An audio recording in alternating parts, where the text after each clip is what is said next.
Today we will read the remaining portion of the chapter second. The chapter name is We Are Not Afraid to Die If We Can All Be Together. This chapter is written by Gordon Cook and Ellen East. We have previously read about that chapter. The remaining portion we will discuss and we will read today. We have read that a sailor with his family got stuck into a storm with his son, with his daughter, with his wife. He tried to escape from this storm. Let's see what will happen. I could find no words with which to respond, but I left the children's cabin determined to fight the sea with everything I had to protect the weakened starboard side. I decided to heave to with the undamaged port hull facing the oncoming waves, using an improvised sea anchor of heavy nylon rope and two 22-liter plastic barrels of paraffin. I could find no words with which to respond. उत्तर देने के लिए मेरे पास कोई शब्द नहीं थे। यानी कि मेरे बच्चे मुझसे पूछ रहे थे क्या हम मरने वाले हैं, क्या अब हम मर जाएंगे, क्या अब हमारा जीवन और आगे नहीं रहेगा। तो इन सवालों का, इन क्वेश्चन का आंसर देने के लिए मेरे पास शब्द नहीं थे। But I left the children's cabin determined to fight the sea with everything I had. लेकिन मेरे पास जो था उसके साथ मैंने समुद्र के साथ लड़ने का संकल्प ले लिया था कि मैं अपने अंतिम सांस तक अपने बच्चों के साथ इस समुद्री तूफान से लड़ूंगा और अपने आप को बचाने की कोशिश करूंगा। To protect the weakened starboard side I decide to heave to with the undamaged port hull facing the oncoming waves.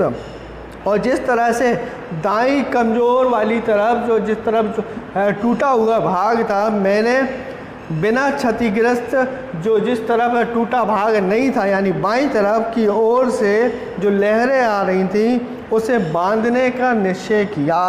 Using an improvised sea anchor of heavy nylon rope and 222-लीटर plastic barrels of paraffin.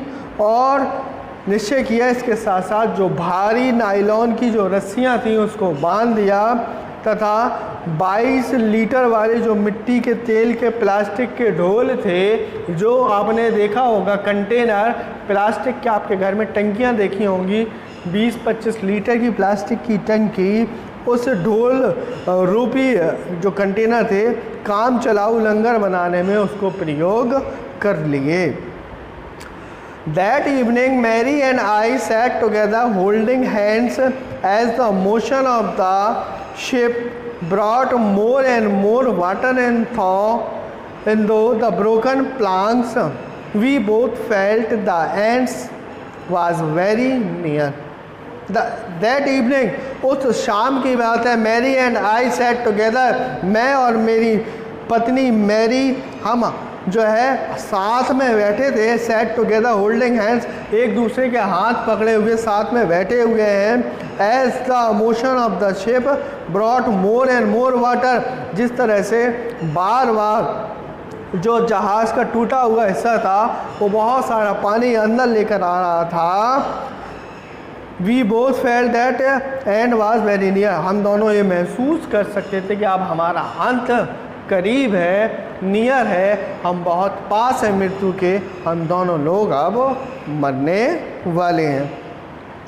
But a wave walker rode out of a storm, and by the morning of January 6, with the wind easing, I tried to get a reading on the extent.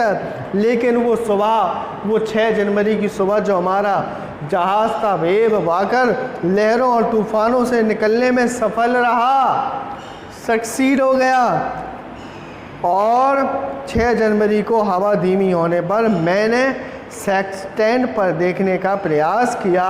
मैंने देखने का प्रयास किया कि किस तरह से हमारा जहाज किस दिशा में है, हम लोग कहाँ फंसे हुए हैं, ये जानने की मैंने कोशिश की। Back in the chart room I worked on wind speed changes of course drift and current is an effort to calculate our position. वाकई में वो जो हवा की गति थी, determine was that we were somewhere in 1,50,000 kilometer of ocean looking for a 65 kilometer wide Iceland। हम लोग चार्ट रूम में गए और पता लगाया कि हम लोग किस स्थिति में हैं, कहाँ हैं। अधिक से अधिक मैं ये पता लगा सका, मैं ये जान सका कि हम लोग लगभग 1,50,000 किलोमीटर के जो सागर है वहाँ कहीं पर थे, ऐसी जगह पर हैं, तथा 65 किलोमीटर द्वीप की खोज कर रहे हैं, जो एक ऐसा द्वीप जहाँ पर हम थोड़ा सा आश्रय ले सकें। While I was thinking, Sue moving painfully joined me. The left side of her head was now very swollen and her blackened eyes narrowed to slits. She gave me a card and she had made. While I was thinking, Sue moving painfully joined me. जब मैं बैठा बैठा सोच रहा था तो शिव आती है और वो उसको दर्द सहन नहीं हो रहा है, वो चलकर मेरे पास आती है उसी दर्द में। The left side of her head was now very swollen। अब उसके सर का जो बायां हिस्सा था वो बहुत सूज चुका था, सूजा हुआ था। And her blackened eye narrow to slit, और उसकी काली आँखें जो हैं वो छोटी होकर केवल एक रेखा छिद्र बन गई थी। इतना उसका सर सूज चुका था कि आंखें उसकी बंद हो चुकी थी। जब वो मेरे पास आई, she gave me a card she had made, उसने मुझे एक कार्ड दिया जो उसने बनाया था। On the front she had drawn caricatures of Mary and me with the words, here are some funny people। Card पर उसने मेरी और मेरा व्यंग चित्र बना रखा था तथा उसमें लिखा हुआ था, उसने उसमें शब्द लिखे थे, ये बहुत विचित्र लोग हैं। Did they make you laugh, क्या इनको देखकर आपको हंसी आती है। I laughed a lot as well, मैं तो बहुत हंसी, मुझे बहुत हंसी आई। इनसाइड वाज अ मैसेज, और अंदर उसके एक मैसेज था। Oh how I love you both, क्या मैसेज था कि मैं आप दोनों को कितना प्यार करती हूँ। So this card is to say thank you and let's hope for the best, somehow we had to make it. ये कार्ड को पढ़कर उसको धन्यवाद देने के लिए तथा हमें सब कुछ ठीक होने की आशा करनी चाहिए और हमेशा उम्मीद रखनी चाहिए कि हर बुरे वक्त के बाद एक अच्छा टाइम भी आता है। हर चीज़ जो है वो कांस्टेंट नहीं रहती है, कभी ना कभी कुछ ना कुछ परिवर्तन होता रहता है। Change is the law of nature, परिवर्तन ही प्रकृति का नियम है और ये चेंज चलता रहता है, कांस्टेंट बदलता रहता है। कोई भी चीज़ कंटिन्यूअस कांस्टेंट यानी एक सी नहीं रहती है। तो वो कहती है कि हमें भी उम्मीद रखनी चाहिए। somehow we had to make it, हम किसी तरह इसमें सफल हो जाएंगे और हम इस मुश्किल वक्त से निकल आएंगे। I checked and rechecked my calculation. We had lost our main compass and I was using a spare which had not been corrected for magnetic variation। मैंने अपना जो कैलकुलेशन था, अपनी जो गणनाओं का जांचा और सांचा था उसको खो दिया था। मुख्य कंपास जो होता है उसको खो दिया था, दिक सूचक जो दिशा बताता है उसको खो दिया था। और इसके अलावा हम लोग के पास जो अतिरिक्त कंपास था, जो एक एक्स्ट्रा था, जो कभी ख़राब हो जाया करता था, जिसका चुंबकीय परिवर्तन कार्य नहीं कर रहा था, वो हमारे पास था। I made an allowance for this and another estimate of the influence of the western currents। which flow through this part of the Indian Ocean. जब हम अपना मुख्य कंपास खो चुके और हम लोग पुराना कंपास यूज़ कर रहे थे, तब इसके में कोई गुंजाइश नहीं बच रही थी कि हिंद महासागर के इस भाग में चलने वाली जो पश्चिमी हवाएं हैं उनका प्रभाव और उनका आकलन कैसे किया जाए. About 2 p.m. I went on deck and asked Larry to steer a course of 185 degrees. जब सायंकाल के समय, दोपहर के समय लगभग 2 बजे का टाइम था, मैं डेक पर गया तथा लैरी को नाव का परिचालन 180 डिग्री में मार्ग परिवर्तित करने के लिए मैंने उससे कहा. If we were lucky, I told him with the conviction I did not feel he could expect to see the island at about 5 p.m.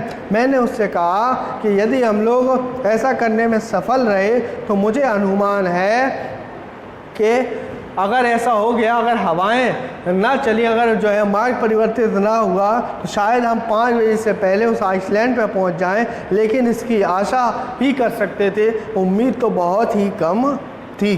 Then with a heavy heart I went below, climbed on my bunk and amazingly dozed off. फिर उदासी के साथ, फिर हताश होकर हम लोग नीचे आकर बंक में चढ़ गए और आश्चर्य की बात यह है कि मुझे नींद भी आ गई, क्योंकि 3-4 दिन की थकावट थी, मुझे नींद आ गई. When I woke it was 6 p.m. and growing dark. जब मैं जागा 1 घंटे के बाद, जब मैं शाम को जागा लगभग 6 बजे, तब मैंने पाया कि अंधेरा हो चुका है, चारों तरफ जो है सन्नाटा फैला हुआ है. I knew we must have missed the Iceland, and with the sail we had left we could not hope to beat back into the westerly wind. मुझे उम्मीद थी कि मैंने वो द्वीप पीछे छोड़ दिया था तथा पाल हमारे पास रह गया था और उससे हम पश्चिमी हवाओं के विरुद्ध आगे नहीं बढ़ सकते थे, क्योंकि ऐसा अनुमान लगाया था कि इनको उस द्वीप पर लगभग 5 बजे से पहले पहुंचना था या 5 बजे के आसपास पहुंचना था. लेकिन इसको नींद आ गई और इसकी नींद लगभग 6 बजे खुली, तो इसने अनुमान लगाया कि उस द्वीप को ये पीछे कहीं छोड़ गया था.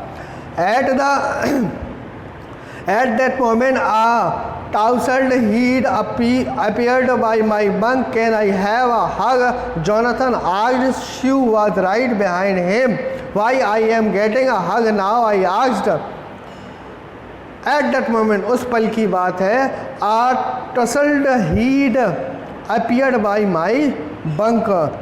मेरे बंक के पास अस्त व्यस्त बालों वाला सर दिखाई दिया, यानी ऐसा सर दिखाई दिया जो बिजी था. कैन आई हैव अ हग? और उसने कहा कि क्या मैं तुम्हें गले लगा सकता हूँ. जोनाथन आस्क्ड, जोनाथन ने पूछा. She was right behind him, she उसके जस्ट पीछे थी. Why I am getting a hug now? I asked, मैंने उससे पूछा कि हम गले क्यों मिल रहे हैं. Because you are the best daddy in the whole world and the best captain. My son replied, क्योंकि मेरे बच्चे ने उत्तर दिया, क्योंकि आप संसार के सबसे अच्छे डैडी हैं, इसलिए हम लोग गले मिल रहे हैं. Not today John, I am afraid. उन्होंने कहा, जॉन मुझे डर लग रहा है, आज तो नहीं मैं सबसे अच्छा डैडी बन पाया. Why you must be satisfied in matter of fact wise. You found the island. What? I shouted. It's out there in front of us. They coast as big a battleship. जब उसने कहा मैं अच्छा daddy नहीं बन पाया, अच्छा पिता नहीं बन पाया, तो उसके बच्ची ने कहा कि नहीं, आप अच्छे पिता हो, आप सच्चे पिता हो. देखो हमने द्वीप को खोज लिया है. वे खुशी के मारे चिल्लाया, क्या हमने द्वीप खोज लिया है? उसके बच्चे ने कहा, देखो वो द्वीप हमारे सामने है और वो हमें दिखाई दे रहा है. देखो कितना बड़ा द्वीप है, जैसे कोई युद्धपोत हो. I rushed on deck and gazed with relief at the stark outline of इली एम्स्टर्डम. उसके बाद मैं डेक पर दौड़ा और आइल एम्स्टर्डम बाहर रेखा को देखकर चेंज की मैंने सांस ली कि आखिर मैंने उस द्वीप को खोज लिया जहाँ हम लोग थोड़ा सा आराम कर सकते थे. It was only a bleak piece of कहने के rock with little vegetation the most beautiful island in the world. यह ज्वालामुखी का एक द्वीप था जहाँ पर कभी ज्वालामुखी उद्गार हुआ होगा। पत्थर का एक टुकड़ा था, एक द्वीप था जिस पर थोड़ी बहुत वनस्पति उगाई थी। यह विश्व का सबसे सुंदर द्वीप था मेरे लिए उस समय। We anchored off shore for the night and the next morning all 28 inhabitants of the island cheered as they help us ashore. उस रात हम पूरी रात उस तट के किनारे पर लेटे रहे और हमारे साथ 28 लोग जो शिप में सवार थे वो सारे लोग उस तट पर रुक गए। With the under my feet again my thoughts were full of Larry and Harvey cheerful of optimistic under the direct stress and Mary who stayed at the wheel for all those crucial hours। फिर से भूमि पर खड़े होने के बाद मैं सोचने लगा लैरी और हबी के बारे में, जो बहुत हबी और लैरी तो भयंकर समय के में प्रसन्न हुए, आशावादी रहे, हमेशा उम्मीद रखी। आखिरकार उनकी उम्मीद पूरी हुई। एक तट के एक आइसलैंड के किनारे पर आकर रुके और उसके साथ जो 28 और लोग थे वो उन्होंने भी जो है अपने इनको धन्यवाद दिया। मैरी के बारे में जो संकट के समय चालन का पहिया उसको लग गया था, वो उसका सर सूज गया था, उसके साथ वो वहाँ बैठी रही। Most of all I thought of a 7 year old girl. और सबसे अधिक मैं एक चीज़ के बारे में सोच रहा था और वो क्या था कि मैं 8 वर्षीय जो मेरी लड़की थी, मेरी बच्ची थी, who did not want us to worry about a head injury, जो कि हमेशा से सिर की चोट के बारे में परेशान नहीं करना चाहती थी, ना बताना चाहती थी। Who did not want us to worry about a head injury took 6 minor operation to remove a recurring blood clot between skin and skull। बाद में चमड़ी और खोपड़ी के बीच बार बार जमने वाले खून के जो थक्के थे उसको निकालने के लिए लगभग 6 बार ऑपरेशन किया गया। छोटे छोटे ऑपरेशन किए गए जिससे उसके जो क्लॉटिंग हो गई थी ब्लड की वो क्लॉटिंग निकाली जा सके, वो खून का थक्का निकाला जा सके। कहाँ जमा हो गया था? स्किन और स्कुल के बीच में, वो जो खोपड़ी होती है और जो स्किन होती है उसके बीच में ब्लड की क्लॉटिंग हो गई थी, जिसकी वजह से उसका चेहरा सूज रहा था बार बार, उसकी आंखें बंद सी हो गई थी। उसको खून को निकालने के लिए 6 ऑपरेशन किए गए, 6 ऑपरेशन, स्मॉल ऑपरेशन थे लेकिन 6। End of a 6 year old boy who was not afraid to die. और वो 6 साल का बच्चा जो बिल्कुल भी मरने से नहीं डरा था, वो 6 साल का बच्चा भी इनके साथ था। तो that the chapter we are not afraid to die if we can all be together. अगर हम सब लोग साथ में हैं तो हम सबको मरने से डर नहीं लगता। Unity is the power, unity is the strength, unity is everything. If you are united no one can harm you. अगर आप सब संगठित हैं, एक साथ हैं, तो कोई भी आपको नुकसान नहीं पहुंचा सकता। इस चैप्टर से आपने ये सब सीखा। इस चैप्टर के जो क्वेश्चन आंसर हैं I will send you in the comment and I will send you in the homework. I hope you will like the video. That's end of the chapter. Thank you.